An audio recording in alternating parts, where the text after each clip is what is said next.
study of ICT application and its impact on organization performance with reference to mass media sector in Nashik city. ह्यामध्ये आपण अनेक लोकांचा सर्वे घेतलेला आहे, त्यातील ऑर्गनायझेशन परफॉर्मन्सवरती कसा इफेक्ट होतो मास मीडियामध्ये याच्यासाठी जाणून घेण्यासाठी आपण सर्वे केलेले आहेत. त्याच्यामध्ये वेगवेगळे आपल्याला फाइंडिंग्स मिळाले, पण त्यातल्या बऱ्याचशा गोष्टी हिडन आहेत. तर त्यावर प्रकाश टाकण्यासाठी आज आपल्यासोबत आहेत देशदूतचे संपादक तनपुरे सर आणि त्यासोबत मानस जोशी सर.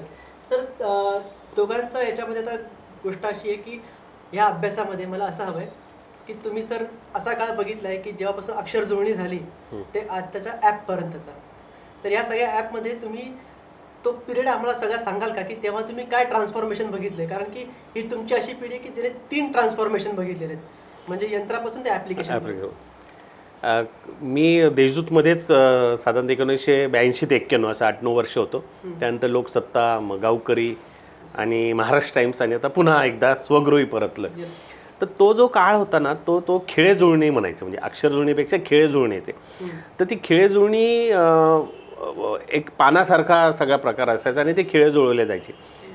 अत्यंत किचकट आणि अवघड आणि गुंतागुंतीचं ते सगळी यंत्रणा होती, प्रक्रिया अतिशय अवघड होती. ते जे कुठलंही आपण त्यावेळेची अशी परिस्थिती की कागदावर उमटवायचं असेल तर ते उलटं लावावं लागायचं, म्हणजे ते सुलटं दिसेल आपल्याला. तर तो आपण आता विचार करू शकतो का त्या काळामध्ये आपण जिथं बसलो इथं वरतीच ती सगळी व्यवस्था होती. खिळे असायचे, त्याच्यानंतर त्याच्या केसेस असायच्या. प्रत्येक छोट्या छोट्या बॉक्समध्ये ब क ड ई वगैरे जे असेल, काना, मात्रे, वेलांटी, उकार, आणि आपण लिहिलेल्या कॉपी जर त्या कंपोजिटर म्हणायचे त्यांना, त्या कंपोजिटरला दिलं तर मग तो त्याची नजर ती सरावलेली होती, त्यामुळे तो उलटे अक्षर बघून ते जुळवायचा. तर भयंकरच होतं. म्हणजे ते आज जर विचार केला, आज इतकं सहज सोपं साधं झालेलं आहे, त्यावेळेस आपण विचारही करू शकत नाही. त्यानंतर त्या केसिंग नीट पानाच्या आकारात बरोबर लावायच्या, म्हणजे एखादं फीचर असेल, आपण आता 2 कॉलम 3 कॉलम म्हणतो, सिंगल कॉलम बातम्या, तर त्या बरोबर त्याचे हेडिंगचे पॉईंट साईज असायचे. म्हणजे आपण 12 पॉईंट जो म्हणतो, जो बारीक अक्षर आहे तो 12 पॉईंट, 14, 16, 18, 20. आता नंतरच्या काळामध्ये 18, 20, 22, 24 कसंही करतो आपण. कम्प्युटर आल्यानंतर आपल्याला कितीही प्रमाणात कंडेन्स आणि एक्सपांड करता येतो. त्यावेळेस काही सोयच नसायची, कारण की ते खिळे ते मेटलमधले असायचे. त्याच्यामुळे त्याचे 36चा पॉईंट, 24चा पॉईंट, एक मोजके 5-7 पॉईंट साईज असायचे, त्यामध्येच तुम्हाला बसवावं लागायचं. त्यामुळे त्याच्यात एक फायदा असा होता, हे सगळं गुंतागुंतीचं काय असलं तरी तुमच्या मेंदूला खूप काम असायचं. म्हणजे तुम्हाला खूप श्रम पडायचे, मेंदूला ताण द्यावा लागायचा की 36 पॉईंटमध्ये मोजून 10 ते 11 शब्द बसायचे. तर एखादं शीर्षक देताना ते त्या 10-11 शब्दातच कॉम्पॅक्ट बसेल. आणि एक शब्द समजा ज्याला आकार, उकार, वेलांटी, मात्रा, काना नसेल तर ते शब्द समजा 11-12 शब्द बसायचे 36 पॉईंटमध्ये, 2 कॉलमामध्ये. एका कॉलमामध्ये साधारणतः 3 किंवा 4 बसायचे. तर त्याला कानामात्रा आल्यानंतर तो विचार तुम्हाला करावा लागायचा. हां, तर एवढ्या ह्याच्यात एवढे बसतात. मग तुम्हाला एखादं हेडिंग देताना तुमची सगळी थॉट प्रोसेस त्याच्यामध्ये खूप काम करायची. आता असं होत नाही. आता तुम्ही जे दिल ते त्या कमी होणार, जास्त होणार, लहान होणार, मोठं होणार. तर त्यामुळे तो काळ जो होता ना, माझ्या दृष्टीनं, कदाचित मी त्या काळात शिकून आत्ता आल्यामुळे, तर त्या काळामध्ये आपल्या बुद्धी कौशल्याचा जेवढा वापर केला जायचा तेवढा आज होत नाही. त्या दृष्टीनं म्हणजे आज जर आपण पाहिली शीर्षकं देताना हल्ली आकर्षक असतात, त्याच्यासाठीच्या नवीन सगळे डेव्हलप झालेली यंत्रणा, पण आपल्या मेंदूचा वापर जेवढा त्या काळात केला जायचा तेवढा आता त्या दृष्टीनं होत नाही, हे मला सांगायचं. आणि याच्यात त्यावेळेस धोके खूप असे, म्हणजे ॲक्सिडेंट्स खूप व्हायचे. म्हणजे ते पेज साईज जी असते आपली आत्ताची सध्या जी साईज आहे ती सुदैवानं कॉमन आहे. म्हणजे खूप काय बदल झाले नाही, थोडे श्रिंक झाले पेपर, पण थोडे मोठ्या साईज होती पूर्वीच्या पेपरची. तर ते त्या साईजमध्ये ते लावायचे सगळे, ते बांधावं लागायचं. तर पेज बांधणं हा एक मोठा संस्कारच होता त्यावेळेस. ते जितकं तुम्ही टाईट बांधाल त्याची ती नाही, त्यामुळे ते हलण्याची शक्यता नाही. कारण की ते एकदा बांधल्यानंतर ते ट्रेडल मशीन्स असायचे, ते मशीनमध्ये लावायचे आणि मग ते फिरल्यानंतर त्याच्यातून कागद जायचा, त्याच्यावर छापलं जायचं. आता तो जो असं सेक्शन ऑफ सेकंद किंवा मिनिटभर जरी हल्ला तरी सगळं गडबड होणार. त्यामुळे तो हलणार नाही, तो प्रॉपर बसेल. याची ती काळजी घ्यावी लागायची. आणि बऱ्याचदा असं व्हायचं का ते समजा वरती पान लावलं, प्रिंटिंग समोर असणार, म्हणजे काही अंतर चालून जावं लागलं. अशा छोट्या छोट्या ढकल गाड्या असायच्या, त्याच्यात ते पान ठेवायचं, मग ते न्यायचं, मग ते उचलवून मशीनवर ठेवायचं. अनेकदा ते पान पडायचं. तुम्ही विचार करा, अक्षरशः शेकड्यानी एवढे एवढे खिळे असायचे. ते अशी मोठी दांडी असायची आणि शब्दाचा छोटासा पॉईंट असायचा अबकडे. आता तो पुन्हा शोधणार, लावणार, हा फार भयंकर प्रकार होता तो. असे प्रकार झालेले त्यावेळेस ॲक्सिडेंट्स. मग अशा वेळेस काय करायचं का मग, आणि फोटोसुद्धा त्यावेळेस ब्लॉक केले जायचे.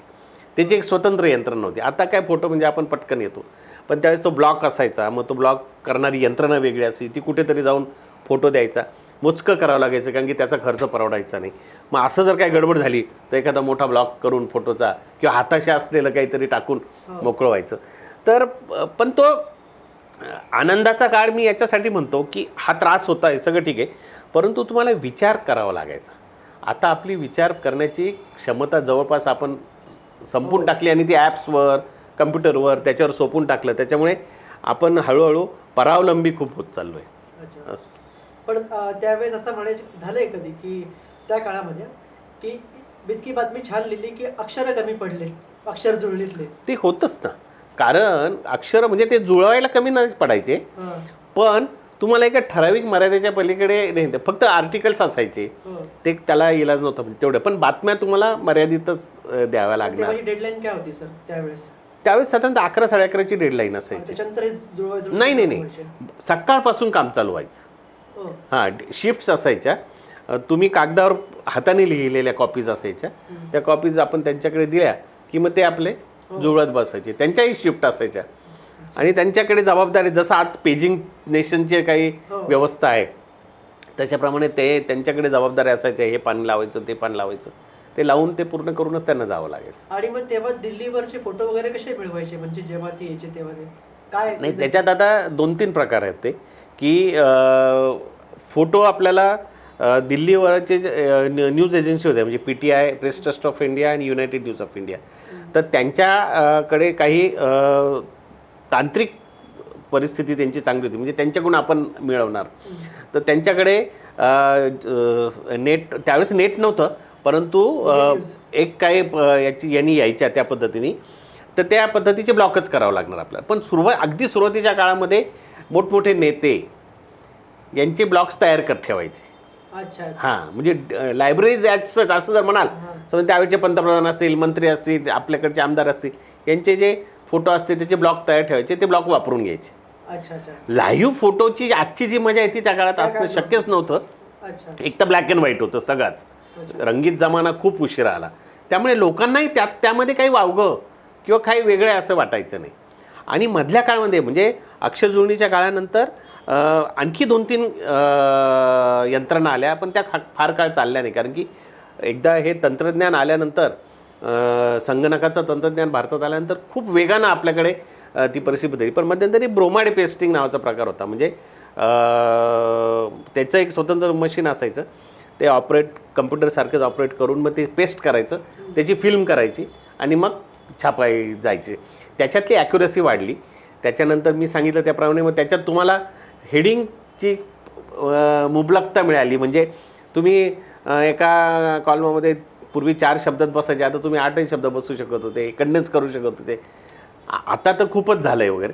पण तो मधला काळ जो होता ब्रोमाइड पेस्टिंग, किंवा मध्ये एक काळ असाही होता की त्या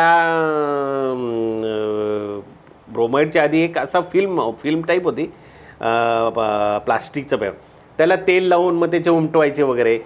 इनोव्हेशन्स खूप झाले त्या प्रकारात, पण ते फार टिकले नाही, कारण की त्याचा मग तो सगळा त्रास खूप होता.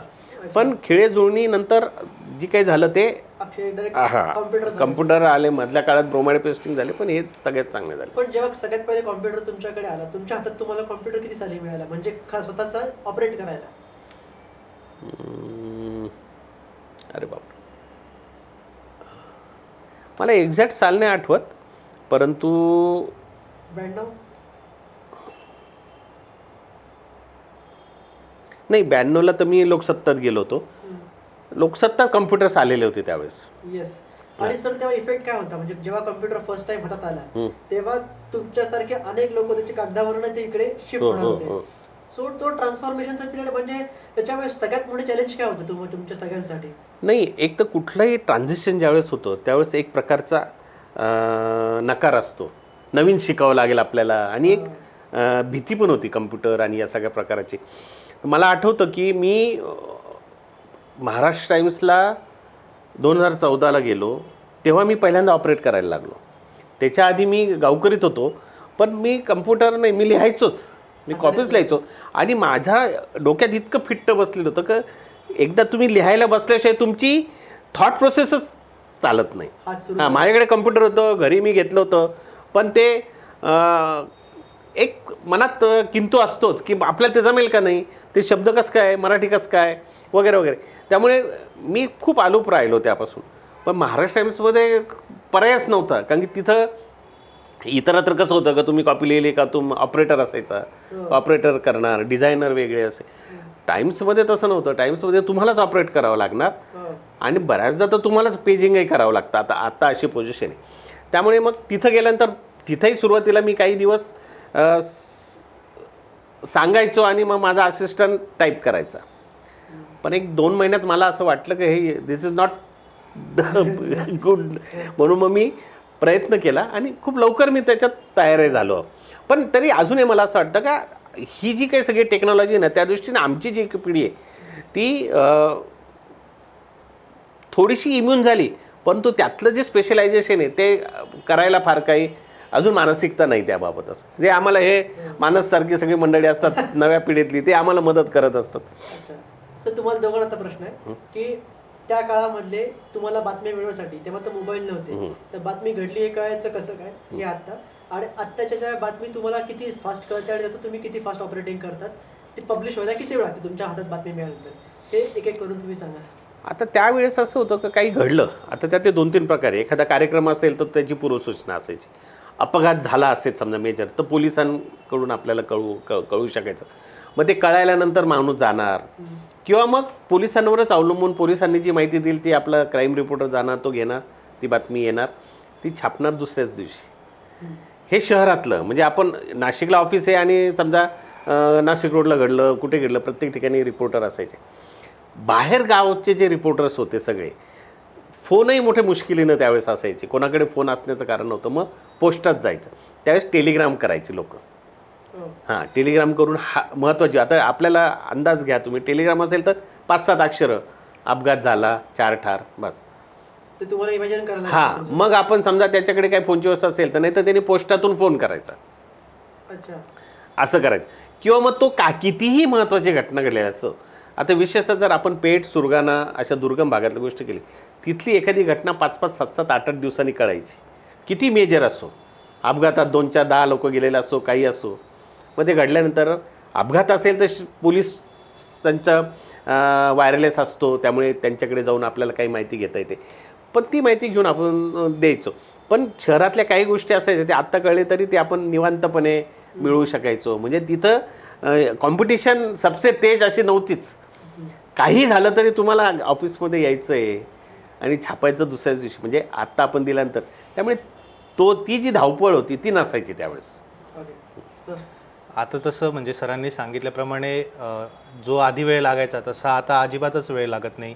एखादी घटना काही जरी घडली तरी व्हॉट्सअप आहे, फेसबुक आहे, ट्विटर आहे, हे जे सोशल मीडियाचे माध्यमं आहेत ते इतके फास्ट झालेले आहे. अगदी म्हणजे बारीक पिन जरी काही पडली किंवा काही थोडासा मेजर ॲक्सिडेंट झाला किंवा काही जरी घटना घडली की नुसतं अगदी इथे काही झालं आहे का, अशा एखाद्या छोट्याशा क्ल्यूवरतून सुद्धा तिथे लगेच आपल्याला काय घडलेलं आहे का काय नाही ते सगळंच आपल्याला कळून जातं. त्याच्यानंतर ट्विटर असेल किंवा फेसबुक आहे माध्यम, ते तर इतके फास्ट झालेले आहे की तिथला फक्त नुसता एक शब्द जरी टाकला तरी ती घटना काय झालेली आहे काय नाही झालेलं ते सगळं त्याचा व्हिडिओसह ते पूर्ण आपल्याला तिथून मिळतं.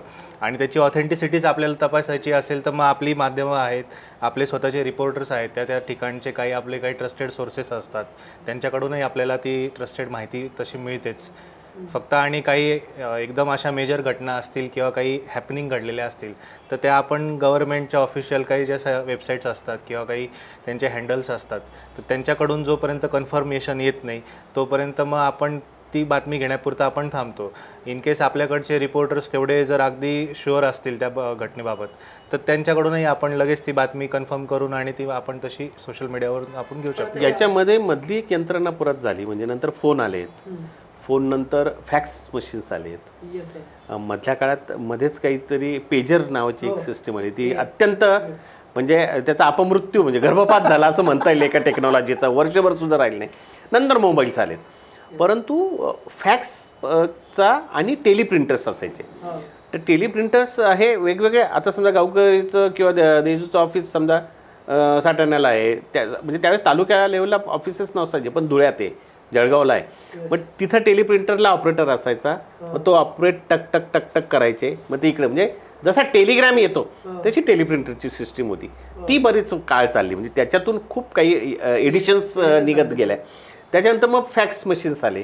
फॅक्स मशीन्स हे खूप त्या मनाने अत्यंत वर्तमान सृष्टी प्रगत होण्यासाठी त्याचा खूप उपयोग झाला. म्हणजे फॅक्स मशीनमध्ये बऱ्यापैकी हे झालं आणि नंतर कम्प्युटर्सच आले. सर आता त्यावेळेस बघायला गेलं तर वृत्तपत्र हे इन्व्हेस्टिगेटिव्ह जर्नलिझमवर भरपूर चालायचे. त्यावेळेस इन्व्हेस्टिगेटिव्ह जर्नलिझमचं प्रमाण भरपूर होतं. तुम्हाला आता या मुवमेंटला इन्व्हेस्टिगेटिव्ह जर्नलिझम, तुम्हाला दोघांना क्वेश्चन आहे हां, की तुम्ही कसं बघता त्याच्याकडे, की आजकाल बऱ्याचशा याच्यामध्ये इन्व्हेस्टिगेटिव्ह जर्नलिझमपेक्षा हा जो ट्रेंड आहे फास्ट न्यूज हा भरपूर आहे as compared to investigative journalism. हा ट्रेंड काय, आणि त्या काळामध्ये इन्व्हेस्टिगेटिव्ह जर्नलिझमला तुम्हाला स्कोप खूप कमी होता, कारण की तुम्हाला प्लेसवर समज शोधायला लागायचं. तुम्हाला आता डिजिटली कळतंय. सो तुम्हाला वाटतंय का की इन्व्हेस्टिगेटिव्ह जर्नलिझम अजून टिकलेले? हे दोन क्वेश्चन आहेत, दोघांनी आन्सर करा. नाही, आता इन्व्हेस्टिगेटिव्ह जर्नलिझम ना ही एक ते कौशल्य आहे, म्हणजे ते त्या काळचं असो आजकालचं असो, आज तर फारसं दिसत नाही. आत्ता झालं काय का, आत्ता जसं बातमी तातडीनं देण्याची घाई, त्याच्यामध्ये काही पण कन्फर्मेशन नसतात, मग नंतर खुलासे. आत्ता तर खुलासा करण्याची पण काही गरज राहिली नाही, लोकांची ठोकून मोकळे होतात, काय कोणी लक्षही देत नाही त्याकडे. पूर्वी तसं नव्हतं. पूर्वी ऑथेंटिसिटी हा पहिला पार्ट असायचा, आणि माहिती मिळवण्यासाठी कधी कधी 2-2, 4-4, 8-8 दिवस जायचे इन्व्हेस्टिगेटिव्ह जर्नलिझमला. प्रमाण कमी होतं इन्व्हेस्टिगेटिव्ह जर्नलिझमचं ओव्हरऑल, म्हणजे 2-3 टियर सिटीमध्ये. मुंबई पुण्यामध्ये मात्र त्याचा जास्त प्रयोग जाईल, कारण त्यासाठी मॅनपॉवर असायची, डेझिग्नेटेड लोक असायचे, त्यांना काम तेवढंच असायचं. स्थानिक पातळीवर तसा प्रकार नसायचा. क्राईम रिपोर्टर जो कोणी असेल तोच आपला त्याच्यात काही काय करा इन्व्हेस्टिगेटर. दुसरा एक प्रकार होता, त्या समजा कोणीतरी रेव्हेन्यूमध्ये जात असेल किंवा जिल्हाधिकारी कार्यालय, जिल्हा परिषद आहे, महापालिकासुद्धा खूप नंतर झाली, तर तिथल्या जर काही करप्शन संदर्भात असेल, काही वेगळा प्रकार असेल, तर मग त्याचा शोध घेणं, त्यासाठी खूप प्रयत्न करणं.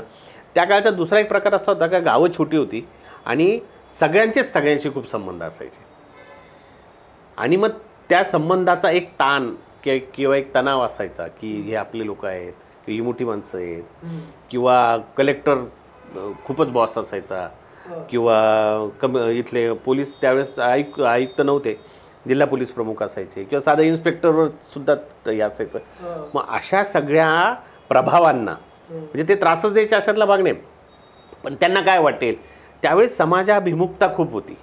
म्हणजे कुणाला काय वाटेल याचा विचार करून मग पूर्ण ऑथेंटिक माहिती गोळा करून एखाद्या माणसाचं हे वाईटच आहे सगळं, त्याची पूर्ण खात्री केल्याशिवाय बातमी द्यायची. म्हणजे ती जी इन्व्हेस्टिगेटिव्ह जर्नलिझम ते जे होतं ते इतकं 100% सोन्याचं फुल प्रूफ असेल. आता तसं नाही राहिलं. आता मला कळलं आहे, मला समजलं आहे, मी टाकून मोकळा होतो, नंतर मग त्याच्या 12 भानगडीत होत्या. आज आपण जर बघितलं, म्हणजे इव्हन नॅशनल लेवलला सुद्धा जर आपण बघतो, अनेक केसेस बोफोर्सचं काय झालं, नंतर काहीच पुढे बाहेर आलं. कुठलाही घोटाळा आज आपण असं बघा का त्याच्यात कुणाला शिक्षा झाली आहे, फार रेअरली शिक्षा होतात.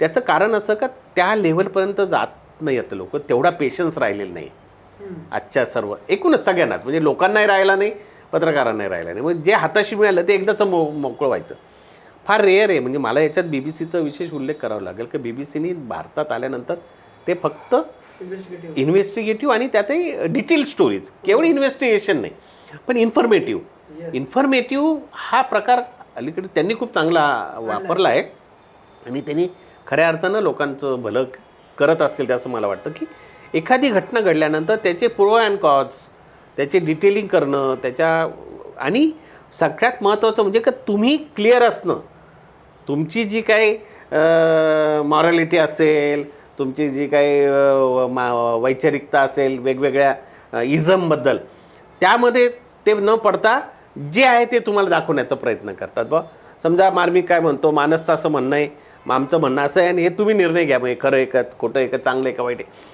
तर तो जो प्रकार जर्नलिझमचा तो फार कमी होतो हल्ली. आता ही सगळ्या कॉम्पिटिशनमध्ये फक्त एकदाच लोकांच्या डोक्यात टाकून द्या, त्यांना ठरवू द्या काय करायचं ते तसं. येस.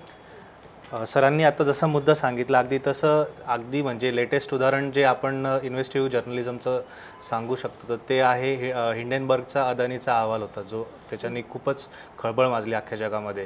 तर तो एक इन्व्हेस्टिगेटिव्ह जर्नलिझमचा प्रकार असल्यामुळे आता काय झालं की डिजिटल माध्यमांवरती ह्या ज्या इन्व्हेस्टिगेटिव्हच्या बातम्या ज्या येतात तर त्याच्यामध्ये कधी ऑथेंटिसिटी काय आहे त्याच्यामध्ये, कारण 100 प्रकारच्या वेबसाईट्स असतात, प्रत्येकजण काही ना काहीतरी त्यांच्या पद्धतीने त्या बातम्या मोल्ड करून टाकत असतो.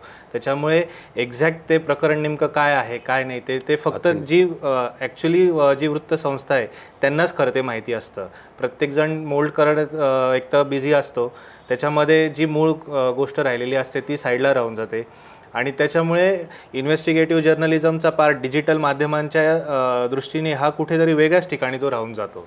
त्याच्यामुळे त्याची जी काही ऑथेंटिसिटी आहे किंवा इन्व्हेस्टिगेटिव्ह जर्नलिझमचं जे काही मूळ गाभा असतो तो काहीच कुठेच राहत नाही. प्रत्येकजण फक्त काहीतरी एकदम काहीतरी सेन्सेशनल हे गोष्टी हे करण्यात तो तिकडे निघून जातो. त्याच्यामुळे अनेकदा असं होऊन जातं की नेमकी ती बातमी काय डिजिटल माध्यमांवरती ती भलतीकडेच ती निघून जात असते. आणि काय वाचकाला म्हणा, दर्शकाला म्हणा, त्याला कन्फ्यूज केलं जातं, त्याला त्यातून उत्तर नाही मिळत. येस. की हे खरं काय, यातलं खरं काय त्याला कळतच नाही. त्यामुळे ही एक वेगळी सॉर्ट ऑफ जर्नलिझम सुरू झालेलं आहे त्याच्यात. म्हणजे मला वाटतं हे असं आहे म्हणून तो तसंच करत जाणार. तो त्याच्यात दुसरा भाग जो खरा असेल खोटा असेल जो असेल त्याचा विचारच करत नाही, पण त्याचं टार्गेट असतं. तो टार्गेट प्रिजुडाइज माइंडसेट. ओके. तर सर असं होतं का की तुमच्याकडच्या एम्प्लॉईजमध्ये जेव्हा रिपोर्टर्स आहेत, सब एडिटर्स आहेत, तुमचं ऑनलाईन प्लॅटफॉर्म सध्या म्हणजे म्हणतात नाही का की दिस इज ट्रेंडिंग राईट, तर ह्या याच्यामध्ये to give some fast updates तुमच्याकडच्या रिपोर्टर्सचा असा फेस होतो का की आम्हाला सखोल वार्तांकनाला कधी कधी वेळ मिळत नाही किंवा आम्हाला करायचं असतं पण आम्हाला त्या रेसमध्ये आम्हाला टॉपला राहायचं आहे, सो वी आर बॅकिंग. नाही, काय होतंय आता, सुरुवातीला होतं असं, पण आता काय झालं का आता ते यूज टू झालेत. त्यामुळे आता ब्रेकिंगचा जमाना आहे. त्यामुळे त्याला जे कळलं का तो टाकून देणार ग्रुपवर, तो मोकळा होऊन जातो. पुढचं काम जी टेबलवरची समजा मानस असेल किंवा तो मोहन आहे ते मग त्याचं पुढचं काम करणार. मग ते 4 लोकांना फोन करणार किंवा तो जो रिपोर्टर असेल त्यालाही फोन करणार, अरे बाबा मला 4 गोष्टी माहिती द्या किंवा त्याला काय ॲडिशन काय काय आपण देऊ शकतो. आणि तो जो असतो जो प्रिंटचा, आत्ता काय झालं आहे का देशदूतच्या बाबतीत असं आहे का डिजिटलचे आणि प्रिंटचे रिपोर्टर्स वेगळे अशातला काही पार्ट नाही. त्यामुळे डिजिटल जी काही देशदूत डिजिटलची व्यवस्था आहे ती अपलोडिंगची जास्त व्यवस्था आहे. जी प्रिंटकडून येणारी सगळी माहिती ते अपलोड करतात. त्यामुळे प्रिंटचा माणूस जो आहे तो प्रिंटच्याच मानसिकतेनं जातो.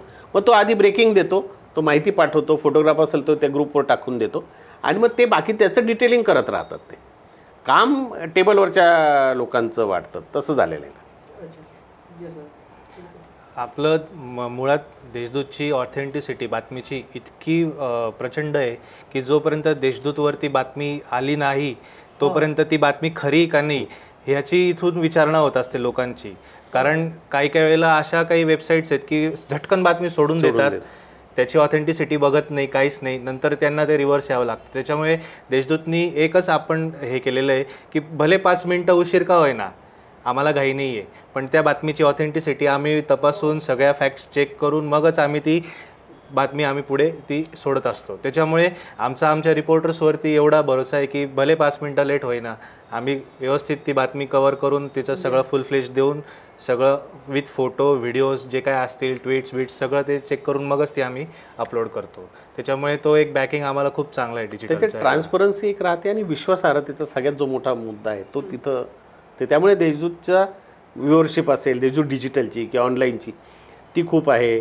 देशदूतच्या वेबसाईटवर रेंगाळणारी माणसांचं प्रमाण प्रचंड आहे, हो ते वाचलं जातं पुरेसं.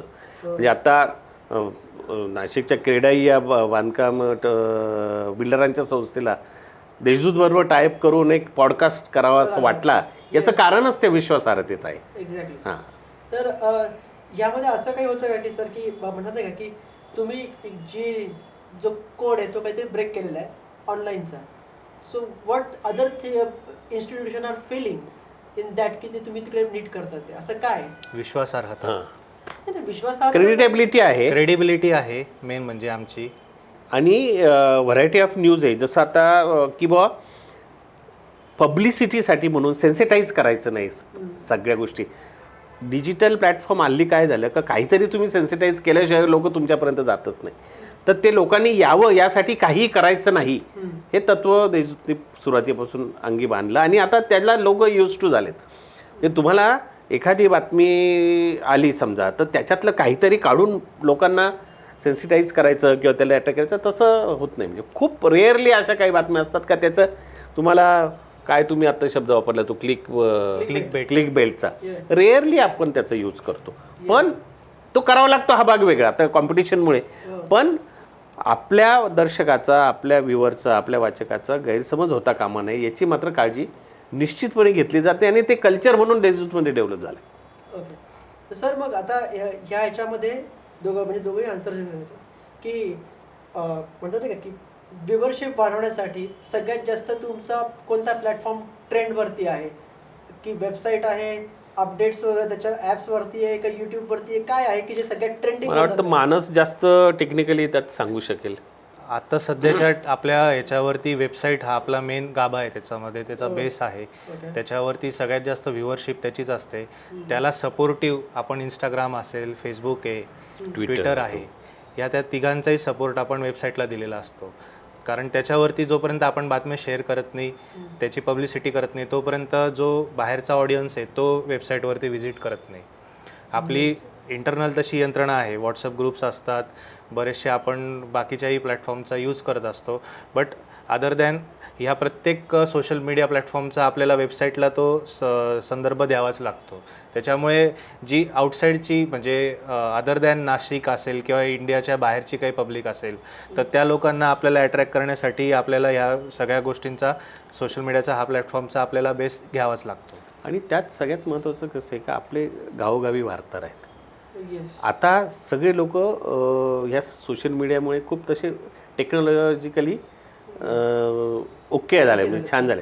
त्यामुळे तिकडचे छोट्या मोठ्या गोष्टींचे जे काही ते व्हिडिओज पाठवतात किंवा वेगवेगळ्या गोष्टी पाठवतात ना ते फार ट्रेंडिंगमध्ये असतात आपल्या आणि त्याच्यामुळे खूप फायदा झाला.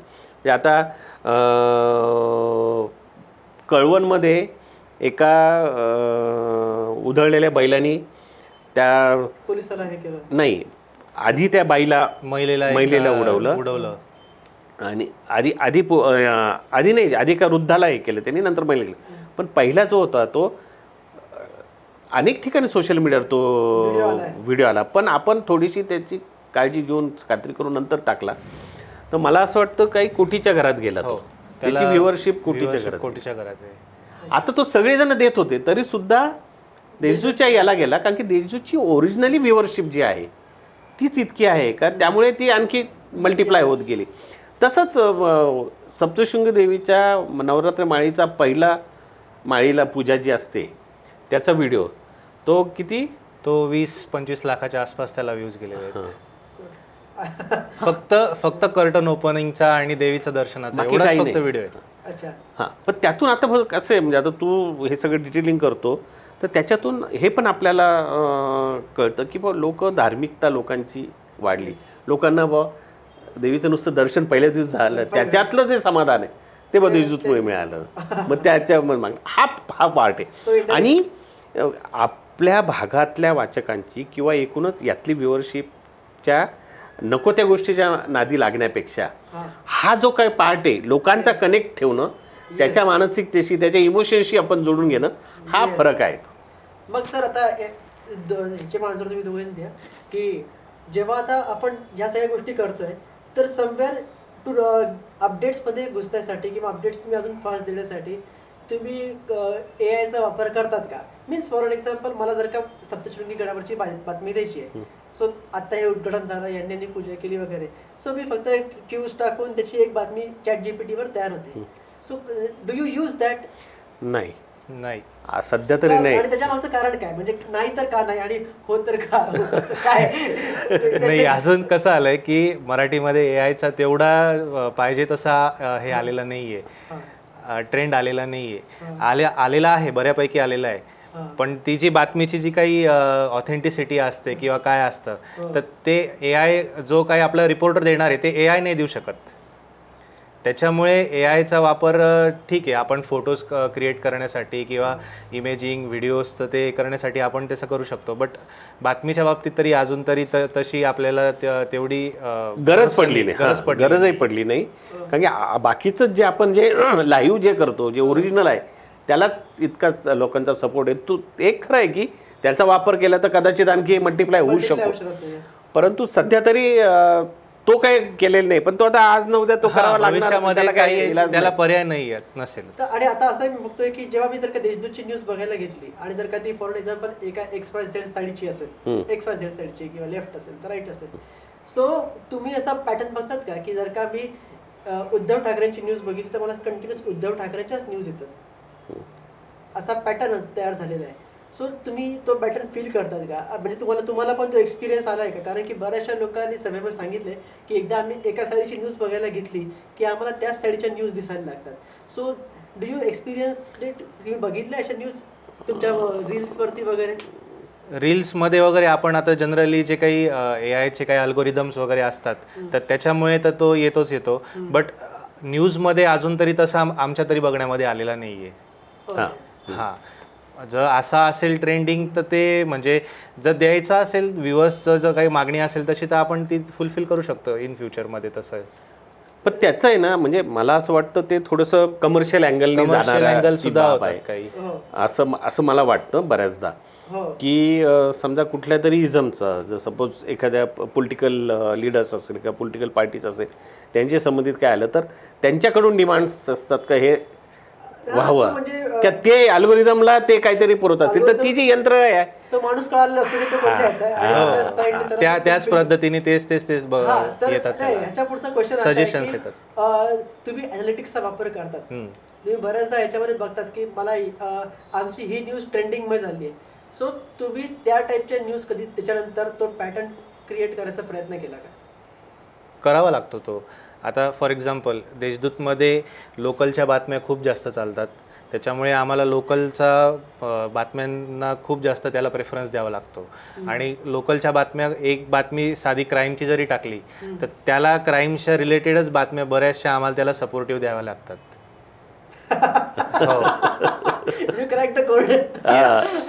त्याच्यामुळे तो तशा पद्धतीच्या बातम्या ह्या टाकाव्याच लागतात त्या, आणि त्याच्यामुळेच ते अॅनालिटिक्समध्ये व्ह्यूजही तेवढेच वाढतात. ओके सर, आता हे बघितलं की तुम्ही देशदूतचं डिजिटल प्लॅटफॉर्म आता एक्सपांड होत चाललेलं आहे, सो तुम्ही तर का त्याच्यामध्ये अशा आता नवीन काय टेक्नॉलॉजीज यूज करत आहात की ज्याच्याने अजून तुमची व्ह्यूवरशिप वाढत आहे? अपार्ट फ्रॉम द सॉफ्टवेअर तुम्ही आहेत, नावं नका सांगू वाटलं सर तुमच्या त्याच्याने, पण असे काही टूल्स आहेत की किंवा काही असे काही टेक्निक्स आहेत की ज्याच्याने तुम्हाला, ज्या टूल्सने तुम्हाला तुमचं ग्रो करायला सध्या मदत करते, which is reducing your cost, असं कॉस्ट इफेक्टिव्ह तुम्ही काय यूज करणार आहे का सध्या? नाही, तसं तर अजून नाही, उलटा कॉस्ट वाढतेच आहे ती डे बाय डे. कारण हे सगळं करण्यासाठी म्हणून जे काही टूल्स किंवा ज्या काही प्रोसेस कंपनीचा यूज आपण करण्याचा प्रयत्न करतो त्याचं कॉस्टिंग खूप आहे. सर, मध्यम क्षेत्रामध्ये बरेचसे ब्रँड्स मग प्रॉफिटमध्ये आहेत का? काय म्हणजे नाही आता कमी होत चाललं.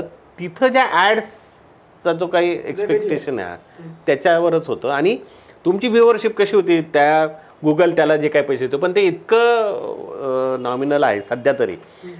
आता कसं होतं, आपण लोकल म्हणजे नाशिकमध्ये बसलो आहोत, मुंबई दिल्ली सारख्या ठिकाणी ह्या साध्या यूट्यूब चॅनललाही कोटीचे मिळतात, त्यांना काही सगळे रेव्हेन्यू मिसळत होतो, तेवढा रेव्हेन्यू आपल्याला मिळत नाही. आता हा पुन्हा एक भाग आहे का, हा ऑथेंटिसिटीसाठी म्हणून आपण ज्या काही ही सगळी किंमत मोजतोय का आपण ते मग फालतू गोष्टी करायच्या नाहीत किंवा कमरेखालचं जायचं नाही Yes. वगैरे वगैरे, हे पाळण्यामुळे जी किंमत मोजावी लागते ती मग ह्या सगळ्या गोष्टी आपण न केल्यामुळे आपल्याला तेवढी त्या लेवलची रेव्हेन्यू जनरेशनच्या लेवलची व्ह्युअरशिप मिळत नाही, मग असाही प्रॉब्लेम. आता एक सध्या मी म्हणजे सर्वेमध्ये असं मला दिसलं की जेव्हा तुम्ही क्वेश्चन्स टू द गव्हर्नमेंट अशा जेव्हा गोष्टी येतात, when it comes to social media आणि when it comes to print, तर प्रिंटमध्ये अशी लोकांची सर्वेमध्ये असं दिसतंय की त्या बातम्या खूप छोट्या प्रमाणावर दिसतात, आणि नंतर जेव्हा सोशल मीडियावर जेव्हा तुम्ही एका अपोजिशनचा हॅशटॅग किंवा टॅग्स यूज करतात, त्या न्यूज तेव्हा ट्रेंडिंगमध्ये येत नाहीत. सो हा प्रकार म्हणजे खरंच आहे का, आणि तुम्ही यू फील दॅट? तुला काय वाटतं? नाही, तसं नाही मला नाही वाटत. वाटत असं. Means when we use somebody की hashtag Ladki Bahin, that hashtag will trend. पण हो. जर का मी जर का वेगळा हॅशटॅग वापरला तर इट वोंट ट्रेंड. सो त्याच्यामध्ये असे काही अल्गोरिदम तुम्हाला पॅटर्न जाणवतात का की तो टाकला की तरच माझा व्हिडिओ सगळ्यात जास्त रन होतो किंवा माझा पेपरचा खपत तेवढी ती बातमी सगळ्यात जास्त हिटला जाते, असं काही तुम्हाला नाही, आता का? याच्यातले दोन प्रकार आहेत. म्हणजे एक तर प्रिंटला फारसे फरक कशाचा हल्ली पडलेला नाही, म्हणजे पडत नाही. आता प्रिंट आता एक स्टॅग्नंट झालेला आहे. प्रिंटला जर वाढवायचं तर सगळेच जण विचार, सगळ्याच न्यूज हाऊसेस म्हणजे काय केलं पाहिजे. म्हणजे तुम्ही मग रेट कमी करतात, पेपरचे 1 रुपयात द्या, 50 पैशात द्या, फुकट द्या, पेपर बरोबर साडी द्या, अमुक द्या, तमुक द्या. तर हा जो काही प्रकार करूनही प्रिंटचा जो काही हे आहे तो काही होत नाही. त्याला जोडीला म्हणून मग डिजिटल आहे किंवा ह्या सगळ्या गोष्टी त्या जर केल्या तर काहीतरी हे होईल. पण होतं असं की प्रिंटवरून माणूस डिजिटलला गेला का तो परत प्रिंटला येत नाही. हां, तर त्यामुळे हे एकमेकाला पूरक होईल असं वाटत होतं, पण ते मारकच झालेलं आहे. म्हणजे डिजिटल जेवढा फास्टली ग्रो करतो त्या तुलनेत प्रिंट तर ग्रो तर करतच नाही, पण प्रिंट उलट मार खातोय. म्हणजे ते एक उदाहरण असं देता येईल की बुवा आता प्रत्येकाच्या हातात मोबाईल आहे, मोबाईल ॲप आहे, सगळे डिजिटल आपले सगळे प्रत्येक मोबाईलवर जातात. म्हणजे ज्यामुळे तू आज इथं आला की बुवा तुमचं काय डिजिटलचं एवढं ट्रेंडिंग आहे. आता आम्ही काही त्याला सबस्क्रिप्शन बेस नाही आहे, देशूचं डिजिटल सबस्क्रिप्शन बेस नाही. तो प्रयत्न केला पण तो फेल गेला. मग ते सगळं फ्री मिळतं, मग 2 रुपयाचा 4 रुपयाचा पेपर का घ्या फर्स्ट. दुसरा मुद्दा म्हणजे तुमच्या मोबाईलवर रोजच येतं, तुम्हाला पाहिजे ते तुम्हाला बघता येतं, मग त्याला पेपर घ्या. तरुण पिढी जी आहे जी वाचतच नाही प्रिंटमध्ये, ती प्रिंटचं त्याला फक्त काय 1 लाईनर ब्रेकिंग मिळालं झालं काम त्याचं. त्यामुळे हा प्रकार झाला. आता याच्यामुळे काय झालं की ग्रामीण भागामध्ये एखादा पेपर प्रिंट करून तो वाचकापर्यंत ग्राहकापर्यंत पोहोचवण्यासाठीची जी एक मोठी साखळी आहे, म्हणजे जी ह्युमन चेन जी आहे ती सगळी ब्रेक होऊन गेली या सगळ्या प्रकारात. ती माणसं कमी होत चालली, कारण की लोक पेपर घेत नाही म्हणून ती माणसं कमी झाली. मग आता अनेक गावांमध्ये पेपर जातच नाहीत, कारण कोणी घेणारा राहिला नाही. एक पेपर पोहोचवायला किमान 50-100 रुपये लागतात. मग हा जो काय सगळा हे जे काय प्रोडक्शन कॉस्ट आहे ती परवडणारी झाली नाही, आणि प्रिंट जात नाही म्हणून मग रेव्हेन्यू जनरेशन होत नाही. ते सगळं ते काय ते सगळं दुष्टचक्र आहे. मला एक पर्सनल लेवलला क्वेश्चन विचारतो, म्हणजे हाच क्वेश्चन फक्त रिफ्रेश करून विचारतो. In your personal opinion, give of the record, on the record, what you it, तुम्ही जेव्हा कधी कोणाच्या अगेन्स्ट बातमी लिहिली तर तुम्हाला फोन आले का उलटे?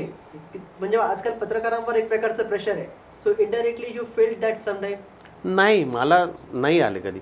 मी नेहमी यांनाही सगळ्यांना सांगत असतो की मला 42 वर्ष झाली पेपरमध्ये, आणि मी ज्या पद्धतीचं जर्नलिझम केलेलं, म्हणजे आजही मी करतानाही नावं निश्चित लिहितो. परवाही नाशिकच्या पोलिसांनी ज्या ज्या गुन्हेगारांना कारवाई केली, अनेक माझे मित्रच आहेत, हे गुन्हेगार आहेत ते, पण राजकीय आहेत ते, पण मी त्यांच्याबद्दल लिहिलेलं आहे. रेअरली असं झालं आहे की लोकांनी फोन केले, धमक्या दिल्या किंवा अमुक दिल्या, पण फारच रेअर असं झालेलं नाही. त्याला 2 गोष्टी कारणीभूत असतात. एक तर तुमची ट्रान्सपरन्सी, तुमच्याबद्दलची क्रेडिटेबिलिटी, हा माणूस करतोय ना तो काय चुकत नाही, म्हणून कदाचित ते होत असं होतं. काय हल्ली म्हणजे माझा आरोप नाही आहे, पण माझं निरीक्षण आहे का ज्यांच्यावर हल्ले होतात किंवा ज्यांच्यावर काय होतात ते सातत्यानं एकच भूमिका मांडत असतात. आणि ते त्यांचं टार्गेटच काहीतरी वेगळं असतं. आम्ही म्हणजे मी व्यक्तिगत ज्यावेळेस काही लिहितो किंवा तर माझं टार्गेट नसतं कोणी, माझं टार्गेट माझं वाचक असतो आणि जी घटना असती, इश्यू बेस्ड जर्नलिझम ज्याला आपण म्हणतो का, पण तो इश्यू आहे ना मग त्याबद्दलच करायचं. म्हणजे मी आज लिहिलेलं आहे, मी एक उदाहरण देतो त्याच्यातून तुला लक्षात. सुहास कांदे हे आता सध्या दुसऱ्यांदा आमदार झालेले आहेत मनमाडमध्ये सगळे. ते एकेकाळी तडीपारही होते. नाशिकमधल्या वाहनं जाळण्याच्या प्रकरणामध्ये पहिल्यांदा त्यांचं नाव आलं. मग नंतर बऱ्याच उद्योग झाले, खूप गोष्टी. म्हणजे बाउन्सर वापरण्याची पद्धत आणि ते 10-20 हजार रुपये देऊन हे कल्चर, जे बाउन्सर कल्चर, हे सुहास कांदेंनी नाशकात आणलं. त्यांनी खंडण्या गोळा करायचे वगैरे, त्यांच्यावर अनेक केसेस वगैरे सगळं झालं. मग त्यांच्यावर मी लिहिलं बऱ्याचदा. म्हणजे एकदा त्याची सगळीच कुंडली मांडली मी. तो कोण होता, म्हणजे काय झालं असं, तू कोण होता असं, तू काय झालं, ते सगळं लिहिलं वगैरे. आणि त्याला 2 बायका 3 बायका त्यांचेसुद्धा रेफरन्सेस दिले, कोण कुठली कशी काय वगैरे.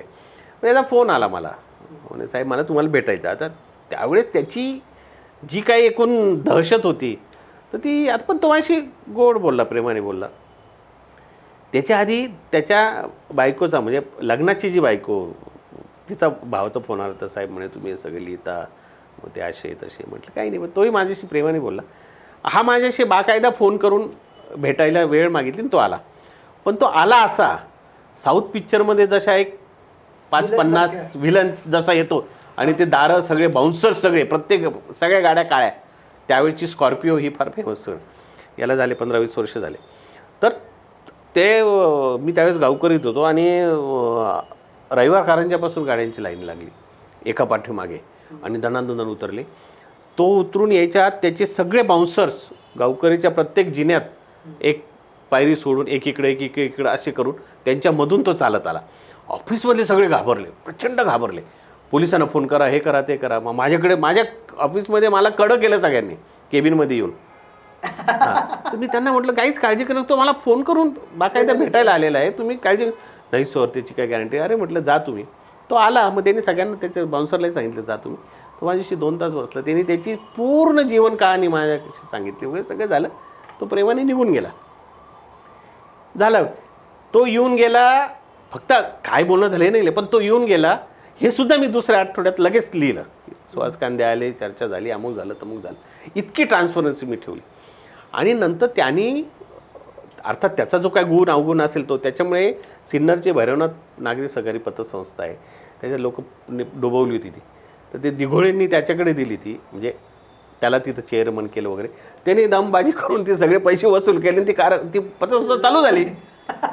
ते लिहिलं मी का एखाद्या माणसाचा सदुपयोग करायचा झाला तर कसा करता येतो, आणि या माणसाने एक तरी काय चांगलं काम केलं असं झालं. त्यामुळे तो माझ्या अगदी प्रेमातच पडला ना. तो कसाही असो, असे अनेक जण आहेत. पण मग हे येत गेलं. मग तो आमदार केला उभा राहिला. मग त्यांनी बरेच त्याचे सगळे होते. पण आता तो कुठे गेला तरी त्याचा हा जो काही पूर्वेतिहास आहे तो लिहावा लागायचा, की बा हा होता पण हा असं झाला असं. तर असं मी वारंवार लिहायचो. म्हणजे तो चांगलं जेव्हा होता तेही लिहायचो, बा हा यांनी इतकं काम केलेलं आहे, ते कोण होता आणि काय झालं वगैरे असं. महाराष्ट्र टाइम्समध्ये आत्ता तो दुसऱ्यांदा ज्यावेळेस निवडून आला आणि त्यांनी काही त्याचा आणि भुजबळांचा मोठा वाद झाला होता. हां, नाही, सिनियर भुजबळांचं झालं की ते पालकमंत्री होते आणि त्याला काहीतरी हे दिलं नाही त्यांनी, फंड्स जे असतात प्रत्येक आमदाराचे ते त्याने दिले नाही. त्यांनी आरोप केला की तुम्ही मुद्दाम केलं वगैरे, आणि ते बरं कोर्टाबिटात गेलं. तो त्यावेळेस शिवसेना फुटली नव्हती शिवसेनेत. मग मी असं त्याच्याबद्दलही काहीतरी लिहिलं होतं आणि तेवढंच ओके त्याच्याबद्दल चांगलं होतं. पण एक वेळ अशी होती का भुजबळांचा कार्यकर्ता आणि भुजबळांनी केवळ हा गुंड आहे म्हणून बरोबर बाळगलेला, असे सगळे उल्लेख होते सगळे. तर त्याने मला 10 कोटीची नोटीस पाठवली. मला माझ्या करिअरमध्ये 2-3च नोटीस झाल्या आहे, त्यामध्ये ती आत्ता म्हणजे टाईम्समध्ये असतात.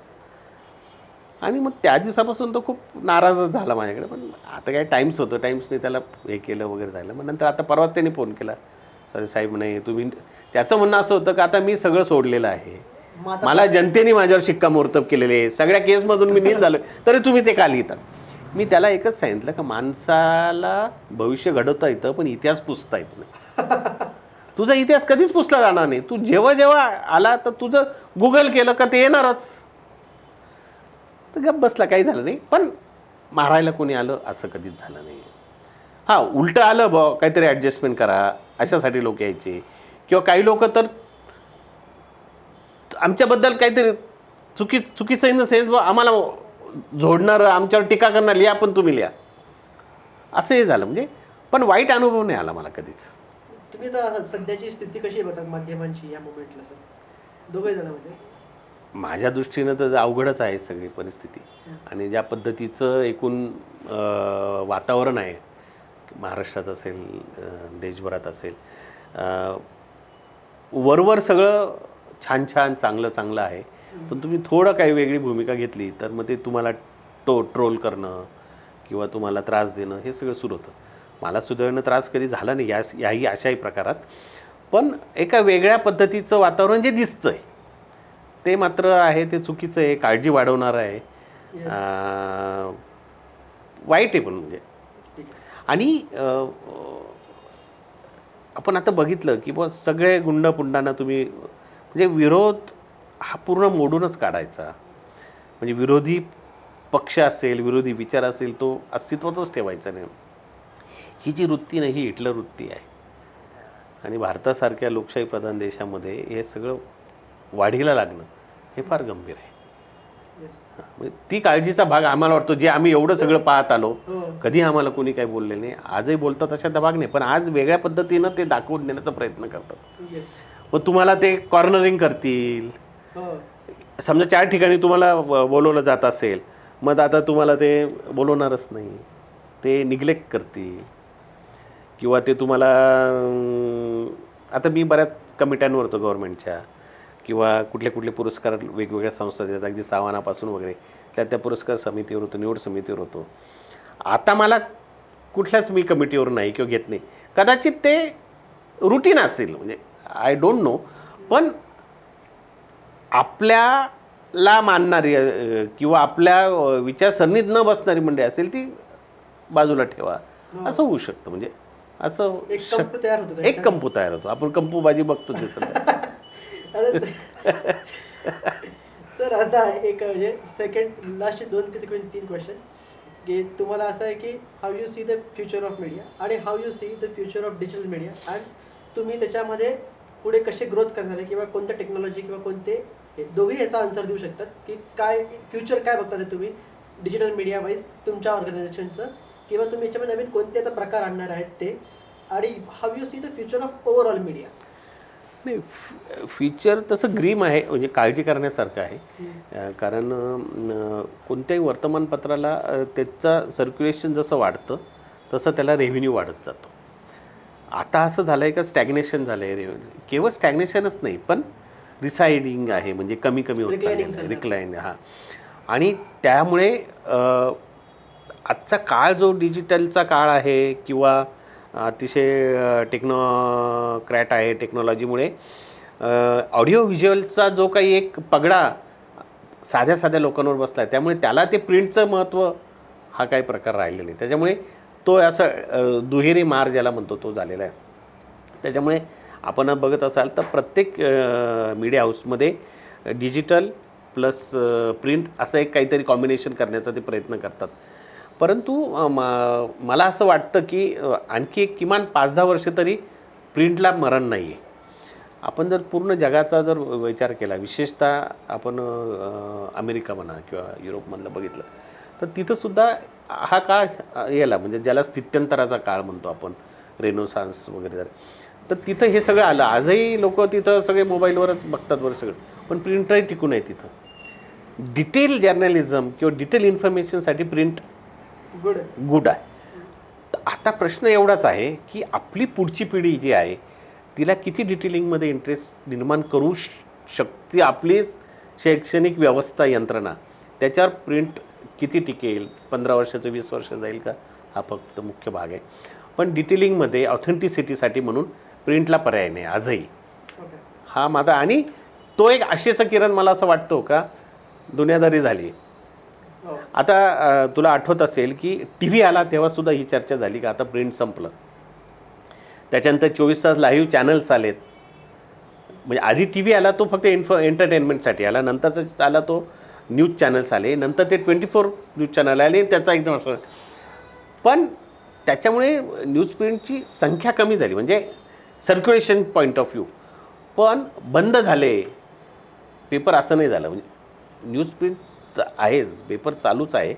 किंबहुना ह्या सगळ्या याचे एकमेकाला ते सपोर्टिंग झाले. म्हणजे सकाळी पेपरमध्ये काय बातमी येते ती मग ट्रेंडिंग कशी न्यायची चॅनलवाल्यांनी हे ते ठरवायला लागले, किंवा चॅनलमध्ये जे काही येतं ते पाहून न्यूज पेपरवाल्यांनी आज ही बातमी घ्यायची का, कशी करायची, ते दिवसभर चालू असतं.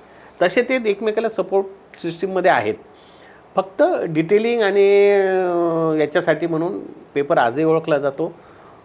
आणि त्यासाठी जर तशी व्यवस्था झाली तरुणांना, ते जर असं वाटायला लागलं तर फ्युचर आहे. फ्युचर अगदीच काही सगळंच बंद पडलं असं नाही, असं मला वाटतं. मी आशावादी आहे. येस. आणि डिजिटलचं तुम्ही काय म्हणाल की तुम्ही आता नवीन काय उपक्रम डिजिटल वाईज करणार आहात अपार्ट फ्रॉम लेटेस्ट अपडेट?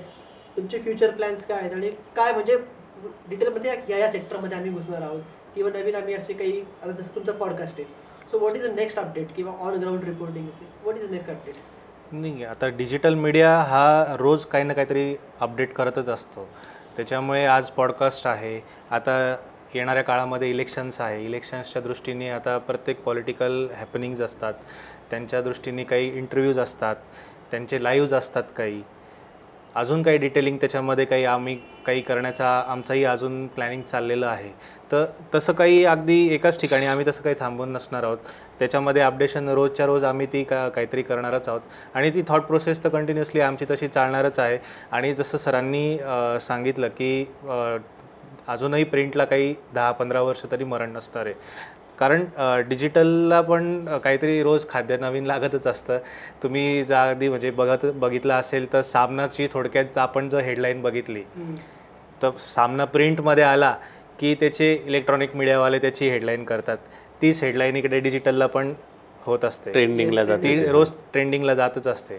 तर तो सुद्धा एक पार्ट आहे डिजिटलचा की आम्हाला ते घ्यावंच लागतं. तसं आणखी एक आम्ही केलं, तू बघत असशील की आम्ही काही महत्त्वाचे इश्यूज जे असतात आणि महत्त्वाच्या काही गोष्टी असतात त्या प्रिंटमध्ये आम्ही देताना त्याला QR कोड देतो आणि तो लिंक करतो डिजिटलला. तर त्याचा एक मोठा फायदा होतो, पण तो डिजिटलला होतो. प्रिंटला त्याचा कितीपत फायदा होतो याचा अजून काही अभ्यास झालेला नाही. परंतु आम्ही असा विचार करतो की समजा प्रिंटला डिजिटलला तो माणूस गेल्यानंतर त्याला जर असं 100 लोकांपैकी 10 लोकांना जरी वाटलं की प्रिंटमध्ये काय आहे बघावं किंवा डिटेलिंगमध्ये जावं, तर आम्हाला असं आमचा हे आहे किंवा आपण सक्सेस झालो. 1%, 2% जरी पब्लिक वळली त्याकडे तरी पुष्कळ आहे. पण त्याचा खूप फायदा होतो. म्हणजे आता आम्ही हे जे पॉडकास्ट करतोय ना, आता कालच मला अहमदाबादहून एकाने हे पाठवलं, तर ते एका बिल्डरशी संबंधित होत. तर तो म्हणे ते मी बघितलं सगळं, मला खूप बरं वाटलं वगैरे, त्यांनी भरपूर कौतुक वगैरे केलं. आता मी विचार केला का बाबा ठिकठिकाणचा मराठी दर्शक जो आहे, वाचक जो आहे, त्याला हे सगळं जर बघायला मिळत असेल तर त्याला किती आनंद होतो.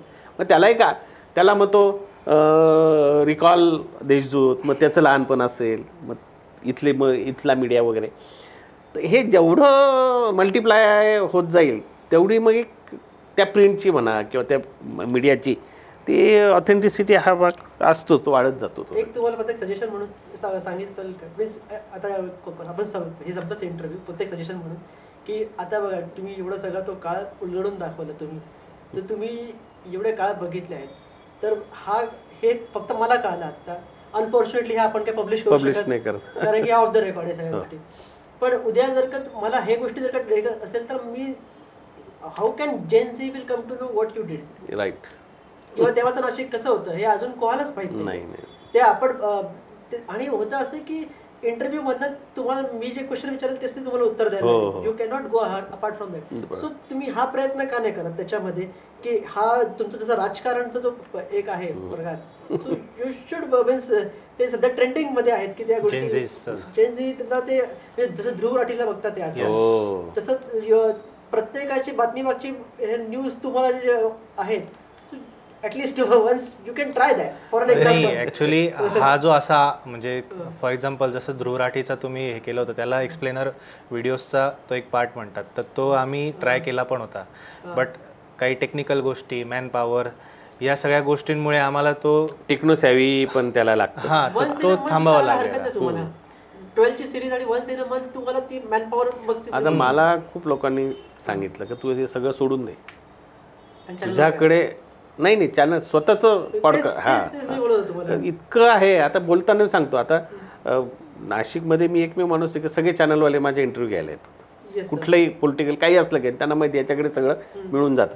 मी तुला सांगायला हरकत नाही, मागच्या इलेक्शनच्या वेळेस मी त्यांना सांगितलं की मला पैसे लागतील कारण माझा सगळा रेफरन्सेस, माझी जी काही सगळी इंटेलेक्च्युअल प्रॉपर्टी आहे तुम्ही या भावात यूज करतात. हो. तुला सांगतो, मला जी टी व्हीनी माझ्याशी बाकायदा कॉन्ट्रॅक्ट करून त्यावेळेच्या इलेक्शनच्या रिझल्टच्या वेळेस मी जर चॅनलवर जाणार असेल तर मला 60,000 रुपये कबूल केले होते. म्हणजे माझ्याकडे आजही तो करार आहे त्याचा. ठीक आहे, मला त्यावेळेस टाइम्सनी परमिशन नाही दिली का भाऊ आपल्याला नाही जाता येणार कुठे, पण मग मी ते सुरू करून दिलं. काही लोकांना मिळत असतील आता, म्हणजे मुंबईला आता अनेक पत्रकार ज्यावेळेस येतात चॅनलवर तर ते काही ठराविक पत्रकार जर बघत असतील तर ते असतातच channel, That is the face value. That is a face value. तर तसं मला सांगायचं, पण समहाऊ मला अजूनही त्यात काय तेवढा कॉन्फिडन्स येत नाही की आपण ते केल्याने काय होईल. मला हे थोडंसं बरं वाटतं. हे माझ्याला काहीच विचारत नाही ना, त्यामुळे मला कळतच नाही आपल्याला कोणी. आता तू विचारल्यामुळे त्याला वाटलं असेल यांचंही करायला पाहिजे का. राजकारण म्हणजे जसं बघायला गेलं नाही का, तर मुलांना तुम्ही प्रिंट पर्यंत आणणं म्हणजे घोड्याला तळापर्यंत नेणं. घोडा तिने तळात पाणी पिल की गॅरंटी सांगताच नाही. पण ऍटलीस्ट तळ त्याच्या तोंडात घातला तर खरंय काय. At least you try one. मी काय करतो, आमच्या मीटिंग मध्ये हे सगळं सांगत असतो सगळ्यांना प्रत्येक वेळेस का अरे असं पूर्वी असं होतं, हे असं केलं पाहिजे, तसं केलं पाहिजे. पण ते असं कन्सॉलिडेटेड करून बोलणं त्याच्यासाठी थोडंसं ट्रेंडिंगला जातं का बरं माहिती का सर, कारण की लोकांना ना बातमीशी आता घेणं देणं नाही. बातमी मागची बातमीमध्ये सगळेच असतं आणि ते राजकारण करत ते मी लिहितो त्याच्याऐवजी बोललं पाहिजे. असं नाही तो का, एक आपण at व्हिडिओ least फॉर्मॅट आपण तो करू try शकतो. करा. बघा त्याच्यामध्ये ग्राफिक पण नका टाकू, just Plain video, plain try बस. आपल्याला असंही करता येईल. आता समजा मी लिहितोच, त्याच्याऐवजी ते बोलायचं आणि याच्या अधिक डिटेलसाठी तुम्ही पेपर वाचा असंही करता येतं. 2 मिनिटाचा टीजर टाकून द्यायचा आणि त्याचे अधिक आपण हे चित्र करायचं. ठीक आहे, वा. चला थँक्यू सो मच. म्हणजे आपलं थँक्यू सो मच. थँक्यू.